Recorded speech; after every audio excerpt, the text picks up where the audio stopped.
Eu vou começar a palavra de hoje lendo um texto que eu escrevi que estará na Bíblia comemorativa dos 25 anos da igreja, que estará disponível no último domingo desse mês. E esse texto é um texto escrito para enaltecer a palavra de Deus, e a partir dele, então, eu vou pregar o Salmo 19. O texto se chama A Bíblia, o livro dos livros. A Bíblia contém tudo que precisamos saber sobre o tempo e a eternidade. A Bíblia é a sabedoria de Deus, a mente de Cristo em duas alianças. Conhecimento que ilumina, conselho que dirige, leite que alimenta, mel que adoça a alma, ouro que enriquece, espada que defende, martelo que nos molda, lâmpada que nos guia. Cada palavra da Bíblia foi pintada por uma pessoa como você e eu. Mesmo assim, cada palavra foi soprada pelo próprio Deus. O resultado disto é um livro inspirado, infalível, inerrante e sempre produz avivamento. A Bíblia é tão velha quanto as antiguidades, mais relevante do que qualquer notícia e para sempre estabelecida no céu. Nós a lemos para sermos sábios, obedecemos para estarmos seguros, cremos para sermos felizes e a proclamamos para glorificar a Deus. Celebramos a Bíblia como o livro dos livros, como o único livro que não somente nos informa, mas como aquele que realmente pode nos transformar. O que ela diz, o que ela significa e o que significa para as pessoas. Há alguns anos, a revista New York Magazine publicou um artigo intitulado Por que os editores amam publicar a Bíblia? Os editores fizeram uma afirmação impressionante. A Bíblia é o livro mais vendido de todos os anos. Nos Estados Unidos, 50 Bíblias são vendidas a cada minuto. 72 mil Bíblias são vendidas a cada dia. 26 milhões de Bíblias são vendidas a cada ano. Comparando os 5 livros mais vendidos juntos, venderam 12 milhões em um ano. O número total de Bíblias vendidas pelos americanos é de 6 a 7 bilhões. Comparando os 5 livros mais vendidos de todos os tempos, são Uma História de Duas Cidades, 200 milhões de livros. O Senhor dos Anéis, 150 milhões de livros. O Pequeno Príncipe, 140 milhões de Bíblias.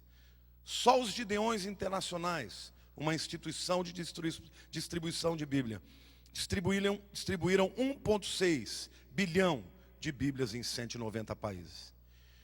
Você sabia que mais pessoas leem a Bíblia do que qualquer outro livro? Winston Churchill, o primeiro-ministro inglês, maior estadista da Segunda Guerra, se referiu a ela como a obra de arte de Deus.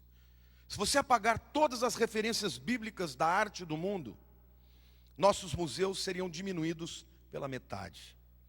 Artistas, poetas, escultores, músicos encheram o mundo com sua arte, inspirados pela Bíblia.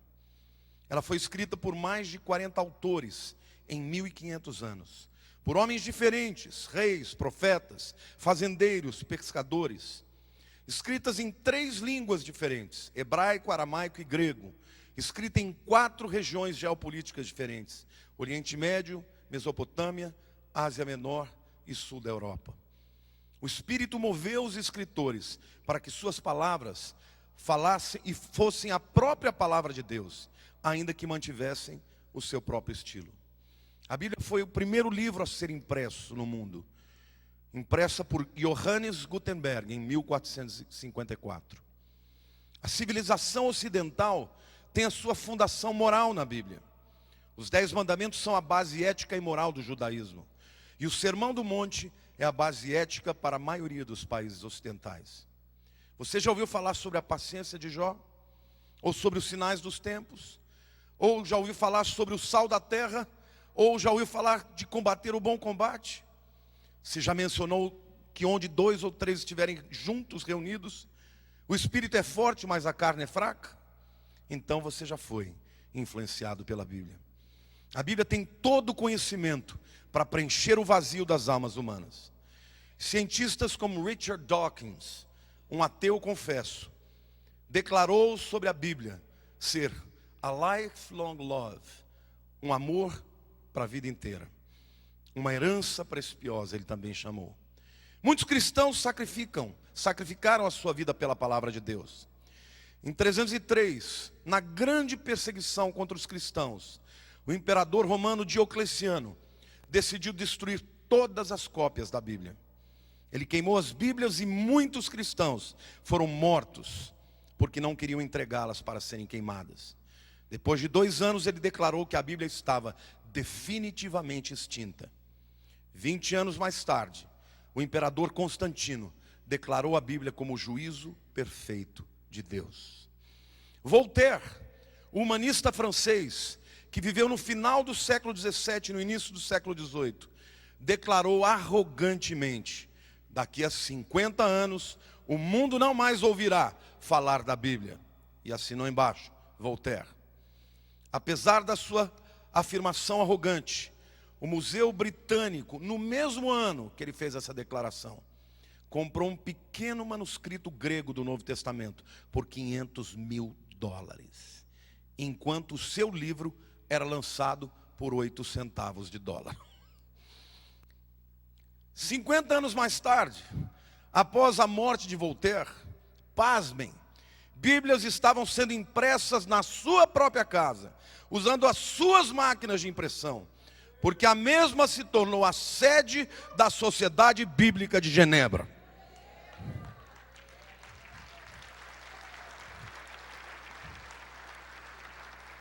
Deus tem senso de humor. Quando olhamos para a história e comparamos os homens de Deus com seus críticos, Moisés viveu mais que Voltaire. Os apóstolos sobreviveram aos agnósticos do seu tempo. Profetas influenciaram mais do que professores e mestres. E a Bíblia ainda permanece como a palavra de Deus para o coração do homem. Eu amo a Bíblia. Ela transformou a minha vida. E ela é a razão de eu estar pregando e vivendo o ministério. Eu vi um testemunho de um pastor americano, quando lhe perguntaram: o que é que você faz como pastor? Ele disse assim: eu leio a Bíblia, eu estudo a Bíblia, eu ensino a Bíblia, eu ponho a Bíblia na televisão e no rádio, eu escrevo livros sobre a Bíblia, ponho a Bíblia na internet. É o que eu acredito que Deus tem para a minha vida e o que eu quero fazer. E eu assinei embaixo. Ela é definitiva, é plena de autoridade, traz grande confiança e é a palavra de Deus. Ela deve ser entendida no seu contexto e não ser usada para pretexto. Certa vez um jovem quis usar a Bíblia como horóscopo. Fechou a Bíblia e falou: Deus fala comigo. Não estou dizendo que não possa acontecer, mas não pode fazer só assim. Ele abriu a Bíblia e estava escrito: Judas foi e se enforcou.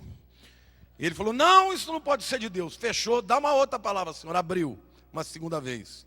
E o texto que ele leu estava: vá e faça o mesmo. Aí ele falou: Deus que me livre. Fechou a Bíblia e leu uma terceira vez.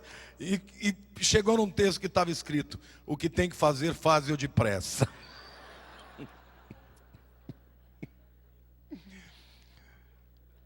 Hoje eu quero falar para vocês sobre a Bíblia. Salmo 19, os versos 7 a 11. O Salmo 19 é um poema de amor, de exaltação, do Davi, do poeta, a palavra de Deus. E a Bíblia diz assim, o Salmo 19, de 7 a 11. A lei do Senhor é perfeita e restaura a alma. O testemunho do Senhor é fiel e dá sabedoria aos simples. Os preceitos do Senhor são retos e alegram o coração. O mandamento do Senhor é puro e ilumina os olhos. O temor do Senhor é límpido e permanece para sempre. Os juízos do Senhor são verdadeiros e todos igualmente justos.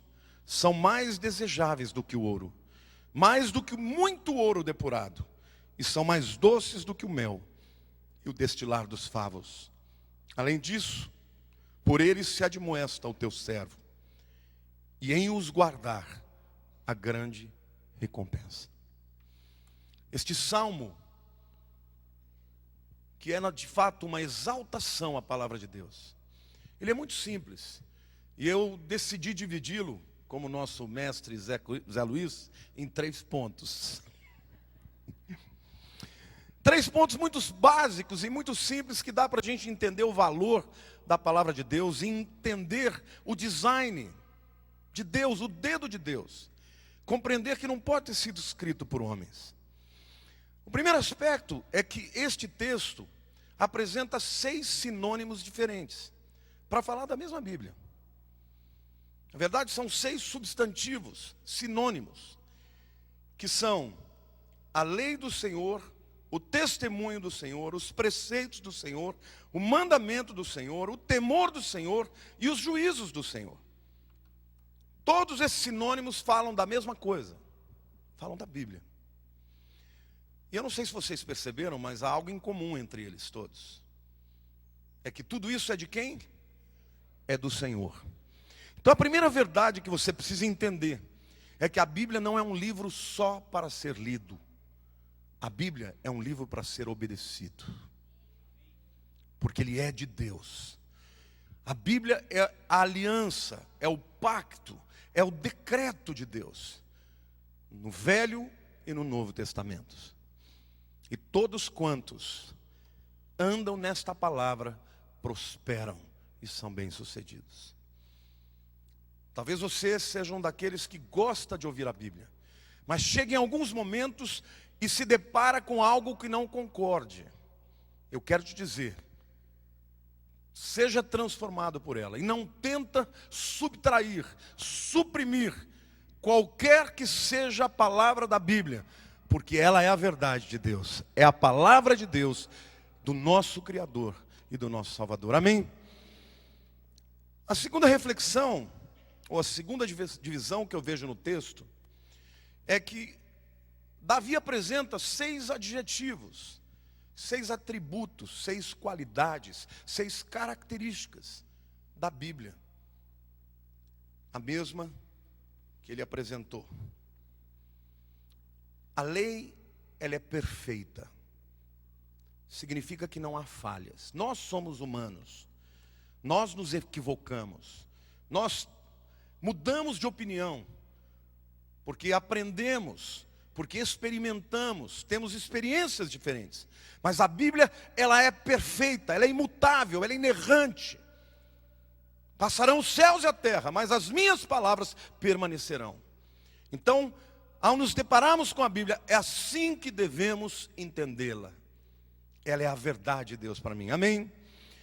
Segundo adjetivo, é que o testemunho é fiel. Literalmente, cumpre tudo o que promete. Algo que está na Bíblia para você, querido, não é a palavra de um homem que por falha de caráter muda de opinião. Não é a palavra de um homem que por não ter a capacidade de cumprir o que prometeu, muitas vezes não pode fazê-lo. O testemunho é fiel, e o testemunho vem de Deus. E Deus é poderoso para fazer cumprir tudo aquilo que Ele promete.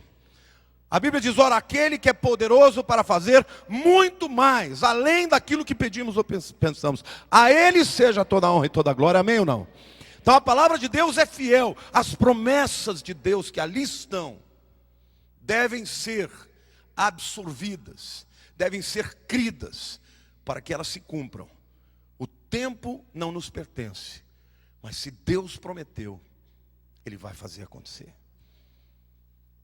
Os preceitos do Senhor são retos.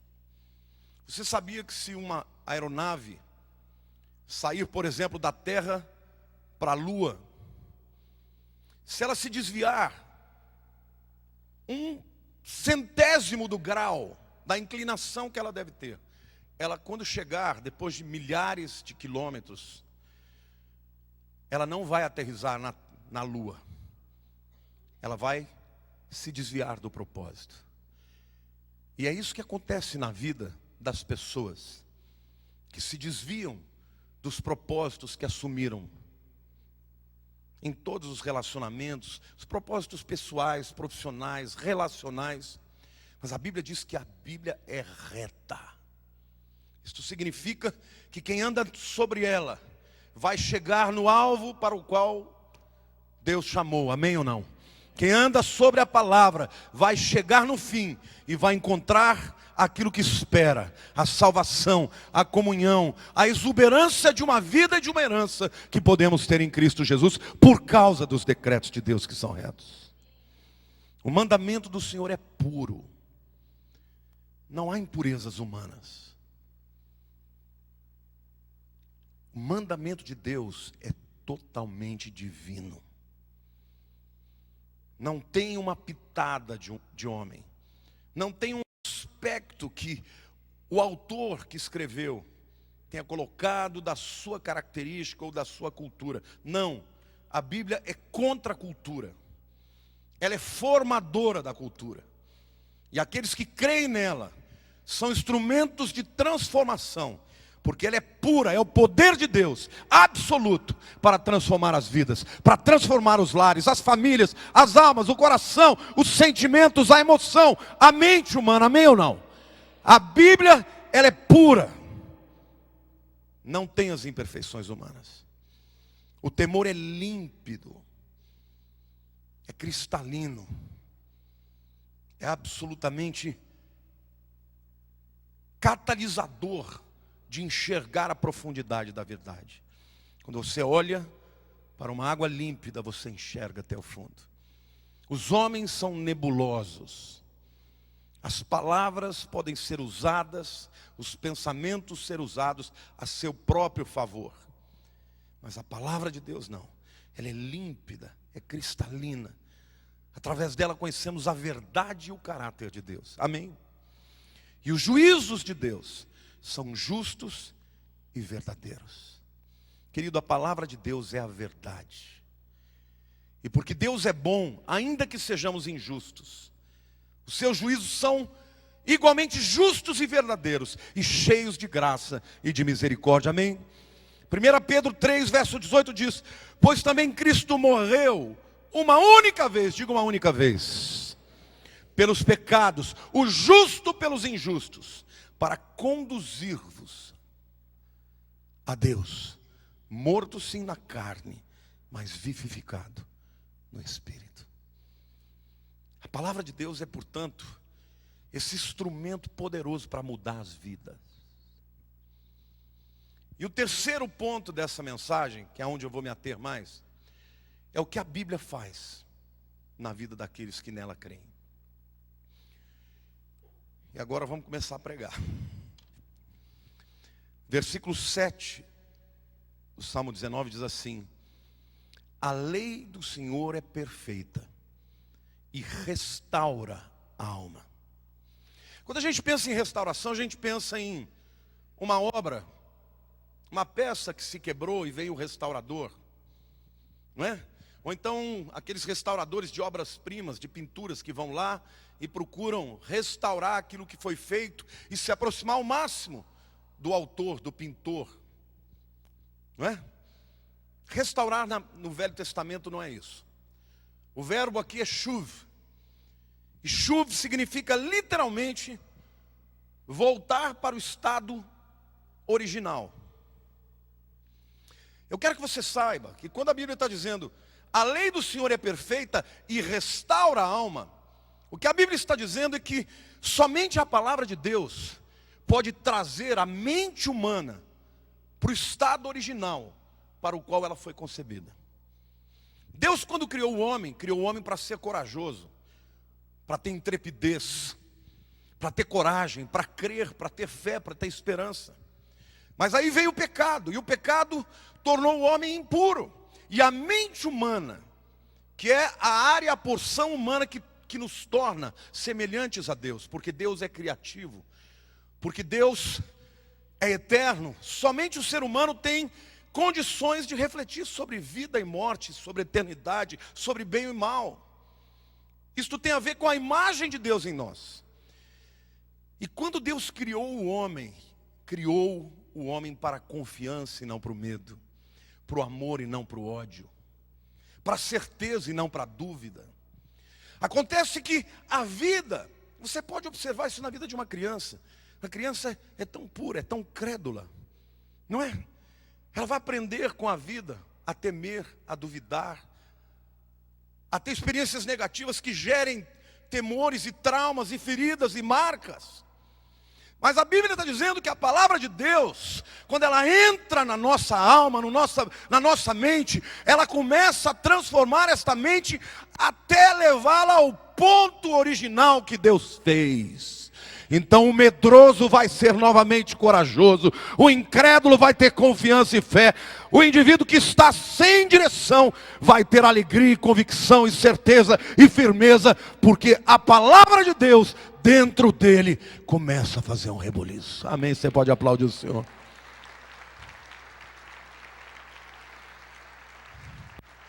Restaurar não é remendar, restaurar é te levar de volta para o default, né?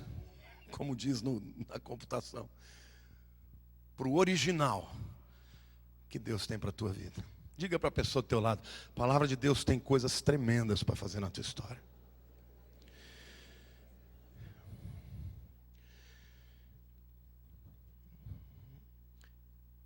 Primeira Pedro 1,23 diz: pois fostes regenerados. Regenerar é nascer de novo. Não de semente corruptível, mas de incorruptível, mediante a palavra de Deus, a qual vive e é permanente. Primeiro, Deus através da palavra, nos dá vida espiritual. Nascemos de novo. Quem aqui já aceitou Jesus se converteu? Ninguém se converte se não for pela palavra. Porque é ela que é a semente incorruptível de Deus, que ao ser aceita pelo ser humano, transforma o seu interior. E não opera somente no físico, no intelecto, mas também no espírito. O texto continua dizendo: o testemunho do Senhor é fiel e dá sabedoria aos simples. A palavra fiel no hebraico é aman. É a mesma palavra para amém. Não é isso? Essa raiz tem a ver com verdade. No hebraico, verdade emuná, a mesma raiz. Em outras palavras, quando diz que o testemunho do Senhor é fiel, não tem essa história de Deus falar e depois mudar de ideia. Querido, Deus não quebra os decretos que Ele fez, Ele não revoga as suas promessas, Ele não quebra os seus pactos e as suas alianças. Amém ou não? O homem pode deixar aliança com Deus, mas Deus jamais virará as costas para aqueles que o aceitaram. Se você entendeu isso e aceitou Jesus na tua vida, querido, você está marcado para toda a eternidade, como criatura dele, como filho de Deus. Por quê? Porque o testemunho do Senhor é fiel. E o texto diz, o que ele faz? Dá sabedoria aos simples. Conhecimento não tem nada a ver com sabedoria. Conhecimento você pode adquirir muito. E eu amo o conhecimento. Eu sou uma pessoa que, quando eu estou de férias, eu leio 4, 5 livros dessa largura. Não tem nada que eu goste mais do que estudar.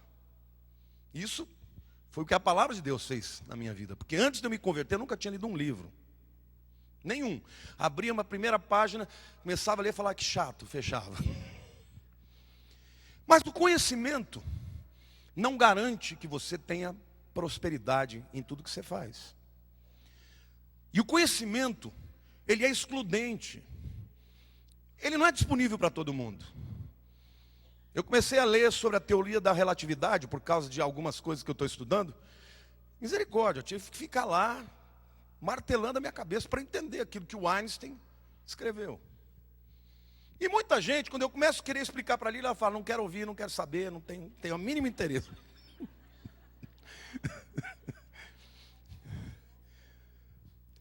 Mas sabe de uma coisa? A sabedoria é para os simples. A sabedoria é disponível para qualquer um. A sabedoria de Deus não é um conhecimento.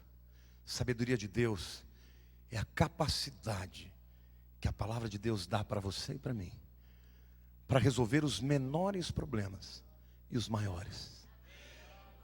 Para resolver o problema quando você está bravo no trânsito que alguém te fechou.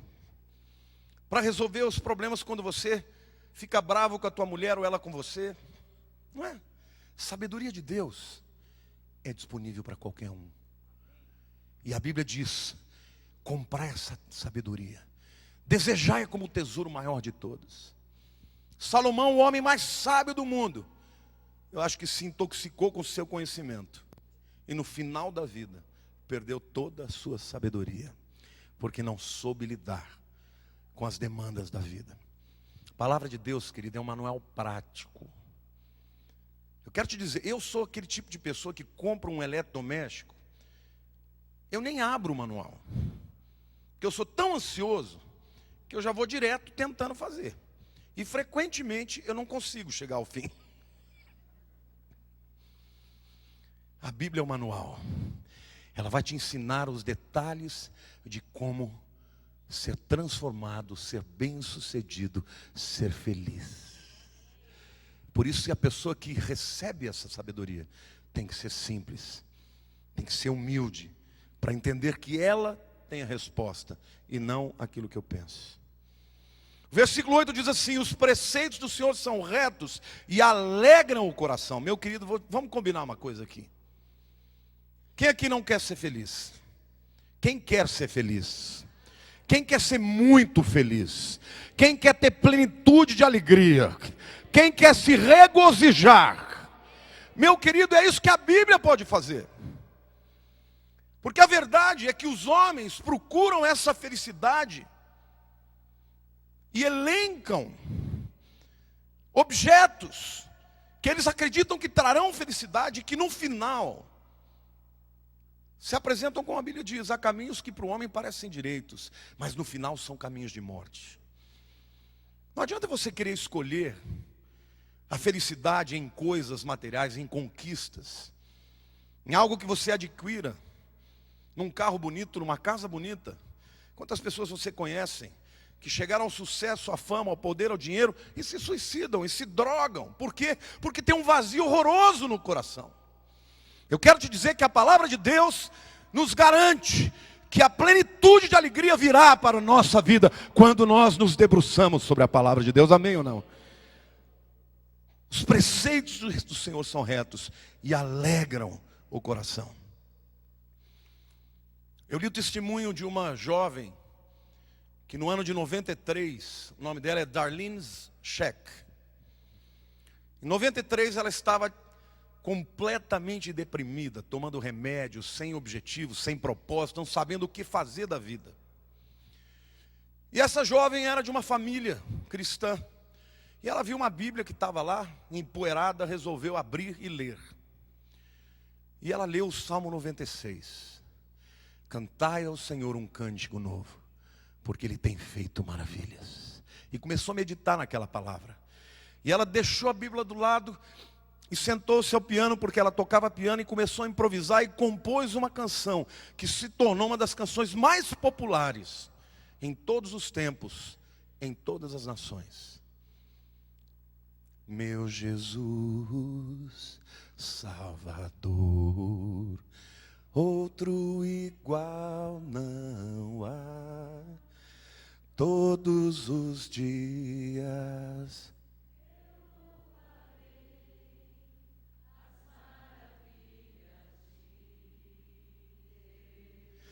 Depressão profunda.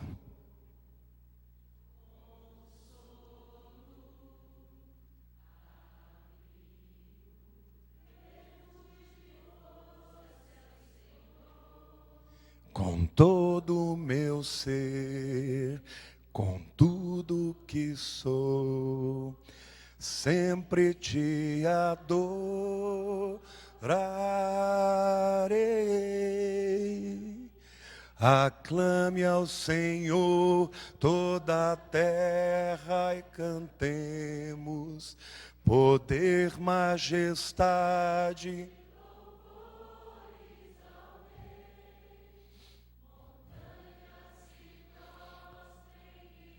E o Espírito Santo foi fluindo. Ao som de o nome de Jesus. Vamos ficar de pé. Alegre te louvo por teus grandes feitos, firmado estarei, sempre te amarei. Incomparáveis são as promessas do... Pode se sentar, meu querido. Aplauda o Senhor. Glória a Deus.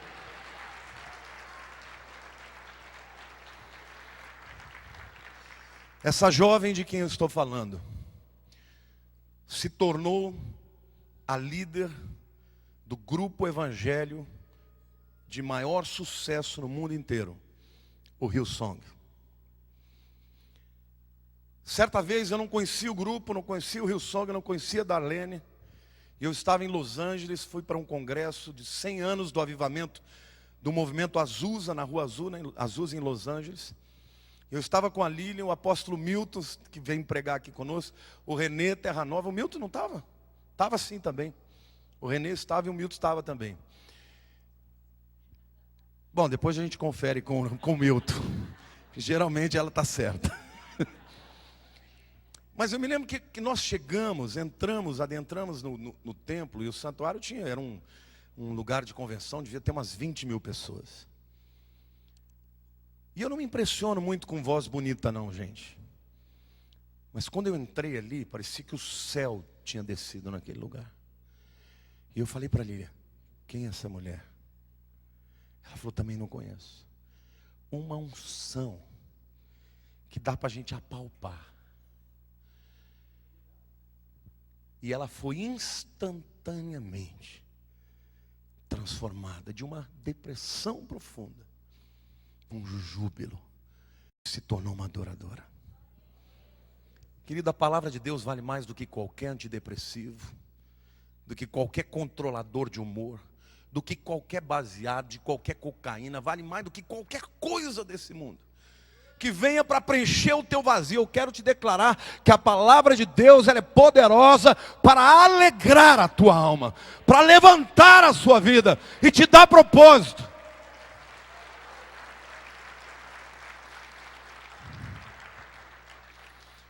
Versículo 8 ainda diz, o mandamento do Senhor é puro e ilumina os olhos. Tem momentos na vida, se a gente olhar para as coisas como elas são, a gente vai se desesperar. Não é verdade? Você olha para a situação do Brasil, para essa roubalheira, você olha para essa situação, você fala, meu Deus, não dá para ter esperança. Mas graças a Deus, porque a Bíblia diz que a palavra de Deus, ela ilumina os nossos olhos. Para que a gente para que não vejamos as coisas como são, mas vejamos as coisas como Deus vê e como elas podem ser na vida daqueles que nele creem. Amém ou não? Eu quero ler um texto de Efésios capítulo 1, versos 18 a 21. E o apóstolo Paulo está mais uma vez falando sobre o poder da palavra de Deus, de nos dar uma visão que aprofunda, que vai além do mundo físico, que vê a dimensão espiritual. Iluminados os olhos do vosso coração, o coração é mente, para saberdes qual é a esperança do seu chamamento. Olha para a pessoa do teu lado, olha bem firme e profetiza na vida dele. Se você tem um chamado de Deus, esse chamado é um chamado de esperança. Qual a riqueza da glória da sua herança nos santos? Diga para a pessoa do teu lado, você tem uma riqueza gloriosa como herança para você. Diga, o que te espera você não pode mensurar, mas vem de Deus e já está garantido. Se prepare, porque o melhor de Deus ainda está por vir. Em nome de Jesus eu declaro sobre a tua história, meu querido, o diabo não vai vencer você. E qual a suprema grandeza do seu poder para com os que cremos? Querido, não é na tua capacidade, não é na tua habilidade, não é na tua capacidade de gerenciar os problemas, é no poder de Deus que é supremamente grande. E ele diz, Esse poder que eu estou disponibilizando para vocês é o mesmo poder que ressuscitou Jesus dentre os mortos e fazendo sentar à sua direita nos lugares celestiais, acima de todo principado e potestade, poder e domínio, e de todo nome que se possa referir, não só no presente século, mas também no vindouro. Diga para a pessoa do teu lado: a palavra de Deus vai iluminar os seus olhos, e você vai deixar de ser um pessimista, e vai ser um super otimista, vai ter uma super esperança, e vai ser usado por um poder que é extremamente grande, e vai ter uma herança poderosa, gloriosa no Senhor, você e a tua família, porque Deus não quebra as suas alianças. Está me entendendo? Se você está debaixo de aliança, Deus não revoga. Não revoga. O texto diz mais, diz: o temor do Senhor é límpido e permanece para sempre. Quando Jesus disse que não dá para tirar nem um iota, nem um tio, ele está falando de uma letra hebraica chamada Yod, que é quase que um rabisquinho.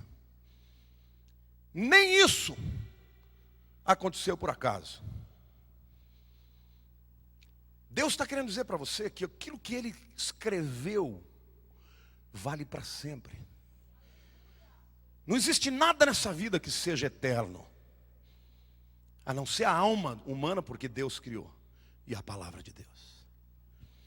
Eu quero dar 2 testemunhos de pessoas que foram transformadas, impactadas pela palavra. O primeiro deles é de um grande intelectual, um professor de filosofia, da Universidade de Oxford, na Inglaterra. Este homem se irritava com seus alunos, que ele os considerava brilhantes e inteligentes, mas que criam na Bíblia. Ele falava: a Bíblia é um mito. E ele falou: vou ler essa Bíblia e vou provar para eles que eles estão crendo num mito, e vou mostrar as incongruências filosóficas. Resultado, ele não só foi transformado, se converteu, como se tornou o maior apologeta do século XX.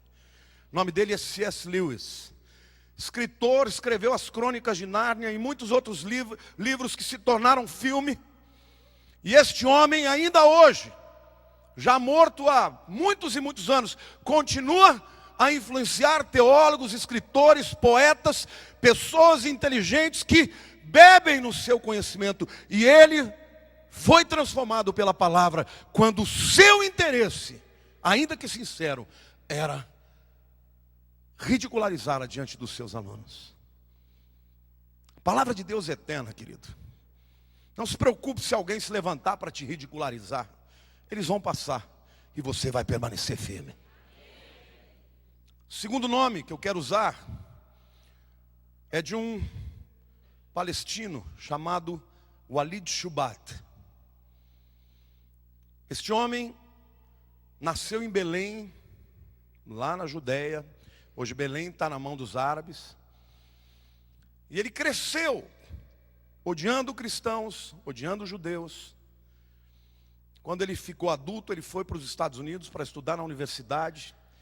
Ele participava de células terroristas, de preparar e induzir pessoas que estavam querendo romper com o sistema para se tornarem terroristas. Mas ele conheceu uma jovem americana, por ela se apaixonou e se casou com ela. Em um determinado momento da sua vida, ele ficou irritado, porque eu vi aquela mulher lendo a Bíblia. Falou para ela: mulher, você tem que parar de ler essa Bíblia, isso aí é um livro totalmente corrompido. Ela virou para ele e falou assim: por que eu vou parar só porque você está falando? Eu creio na Bíblia. Não, mas a Bíblia é corrompida. Tá bom, então você me mostra onde está a corrupção da Bíblia, que eu largo. E ele então disse: eu comecei a ler a Bíblia para mostrar para ela como era um livro cheio de corrupções. Para encurtar a conversa, se converteu ao cristianismo. E hoje é um dos maiores pregadores nos Estados Unidos que falam da verdade do cristianismo como o único caminho para a salvação. Querido, não tenha dúvida, a palavra de Deus permanece para sempre. Ela é imutável na sua vida, na sua história. Salmo 119, versículo 89 diz assim: para sempre, ó Senhor, está firmada a tua palavra no céu. E por último lugar, eu quero dizer que o verso 9 diz que os juízos do Senhor são verdadeiros e totalmente justos. Verdadeiros e justos. Nós, como seres humanos, somos injustos. E a mentira anda de mãos dadas com a injustiça. Mas a verdade anda de mãos dadas com a justiça. E quando o salmista vai mensurar o valor da palavra, ele diz assim: os teus juízos são mais valiosos do que o ouro, são mais doces do que o mel, e trazem melhor recompensa. Um escritor americano chamado John Piper é um homem piedoso, é um grande pregador, mas um homem que vive o cristianismo de uma maneira simples. Certa vez ele colocou algo muito simples, mas que quando é falado por alguém que tem convicção, fica bonito. Ele disse assim: se você tiver que escolher entre a palavra e o ouro, escolha a palavra. Se você tiver que escolher entre a palavra e muito ouro, escolha a palavra. Se você tiver que escolher entre a palavra e muito ouro puríssimo, escolha a palavra. O que eu quero te dizer hoje, queridos, é que existem muitos valores nesse mundo. E estes valores é que nos norteiam. Esses valores que fazem que nós estabeleçamos tempo e prioridades.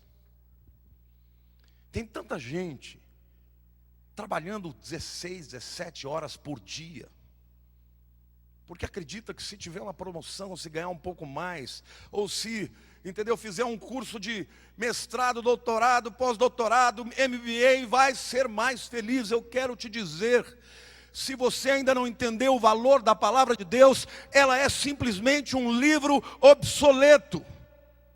Mas se você entender que ela é a palavra de Deus, que ela é o mapa do tesouro, que ela aponta o caminho para uma vida plena, você vai ler a palavra de Deus todos os dias. Hoje é aniversário da minha amada. É a melhor mulher do mundo. Eu falei para ela isso hoje. A Bíblia diz que a herança vem do pai, mas a mulher virtuosa vem do Senhor. Eu falei para ela hoje, ontem eu fiquei o dia todo enchendo ela de elogios. Eu falei para ela: Deus me ama muito, porque se a mulher virtuosa vem do Senhor, Ele me deu a melhor.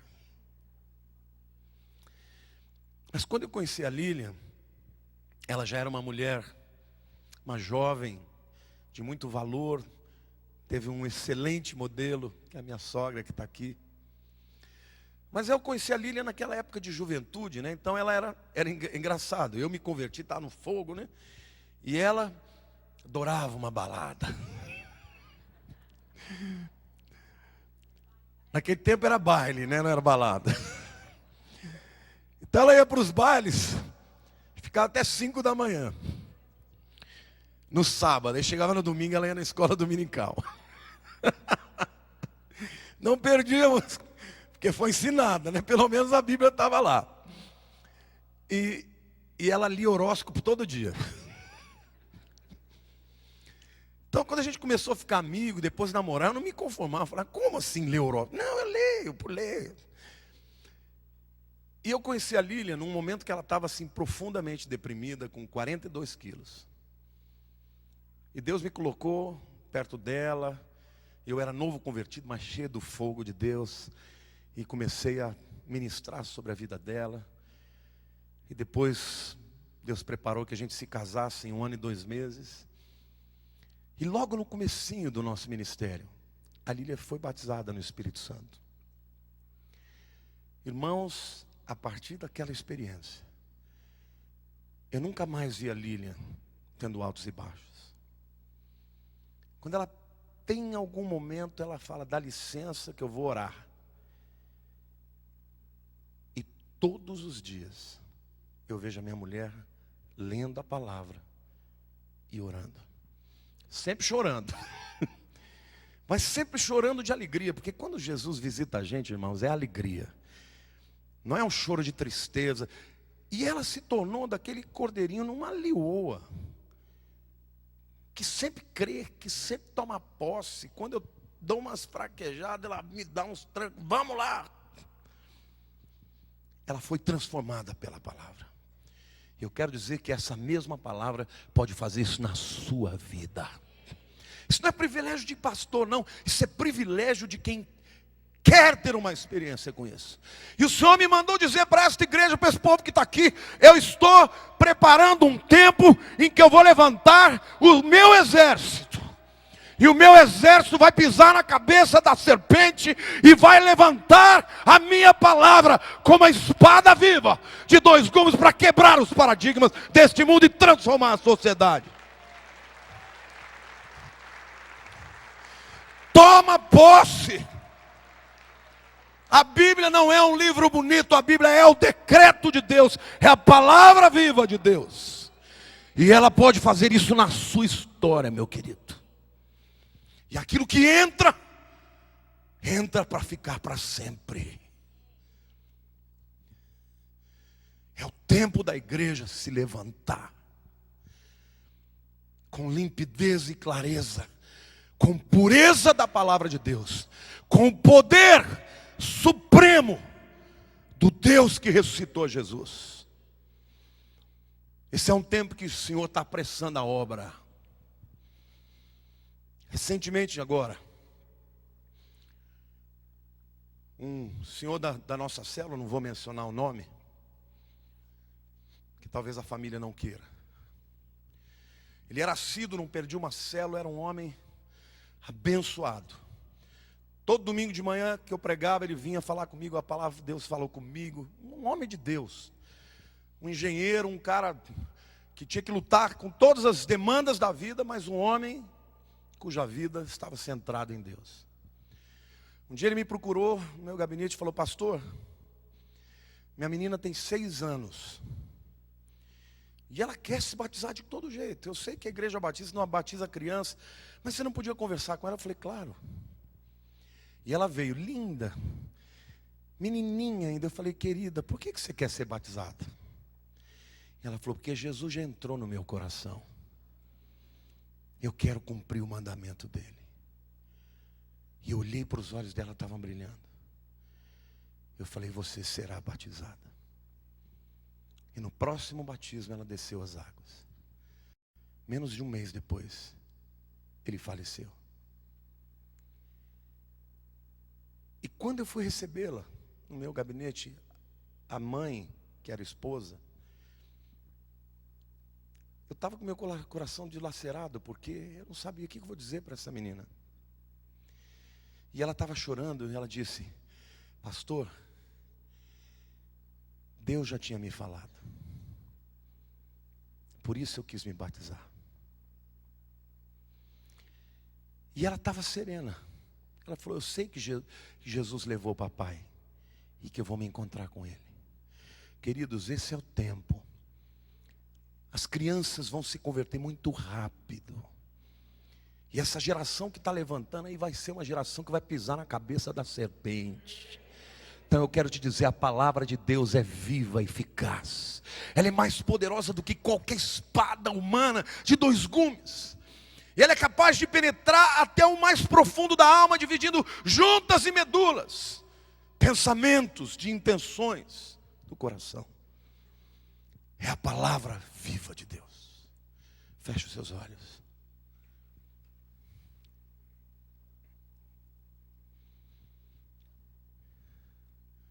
Senhor Deus, nós vamos celebrar a ceia. E na celebração da ceia, Pai, nós celebramos o Teu Filho Jesus veio ao mundo, o Verbo encarnado de Deus, vivo entre nós, que se diminuiu para nos engrandecer, que se enfermou para nos sarar, que se tornou pecado para nos perdoar os pecados. E eu oro, Pai, para que esta igreja seja levantada como uma igreja sarada, restaurada, com uma mente transformada. Porque, Pai, se nós fôssemos como os demais, que olham para as circunstâncias e se desesperam, seríamos os mais miseráveis. Por isso eu te peço, Senhor, que a centelha divina da Tua palavra ponha fogo no coração da Tua igreja, e que toda palha seja queimada, e que o ouro seja purificado, e que a Tua palavra transforme a minha vida e a vida da Tua igreja. Nós te agradecemos, Senhor, pela Tua palavra, e te exaltamos por ela, porque ela ainda hoje transforma vidas. E eu já profetizo pelas multidões que virão e serão transformadas, famintas do Teu pão e sedentas da Tua água, que é a Tua palavra. Mas começa a levantar o alquebrado, o entristecido, o abatido, aquele que tem autoimagem negativa. Senhor, eles são príncipes e princesas. Aos olhos do mundo podem ser perdedores, mas diante do Senhor são príncipes do Teu reino. Levanta a cabeça do Teu povo, meu Deus, que a Tua palavra hoje vá fundo na alma e transforme. Se alguém entrou aqui com espírito de suicídio, que saia daqui liberto em nome de Jesus. Se alguém entrou aqui, meu Deus, pensando em fazer coisa errada, que seja tocado agora pela Tua palavra viva, poderosa, em nome de Jesus, para a honra e glória do Teu nome. Amém.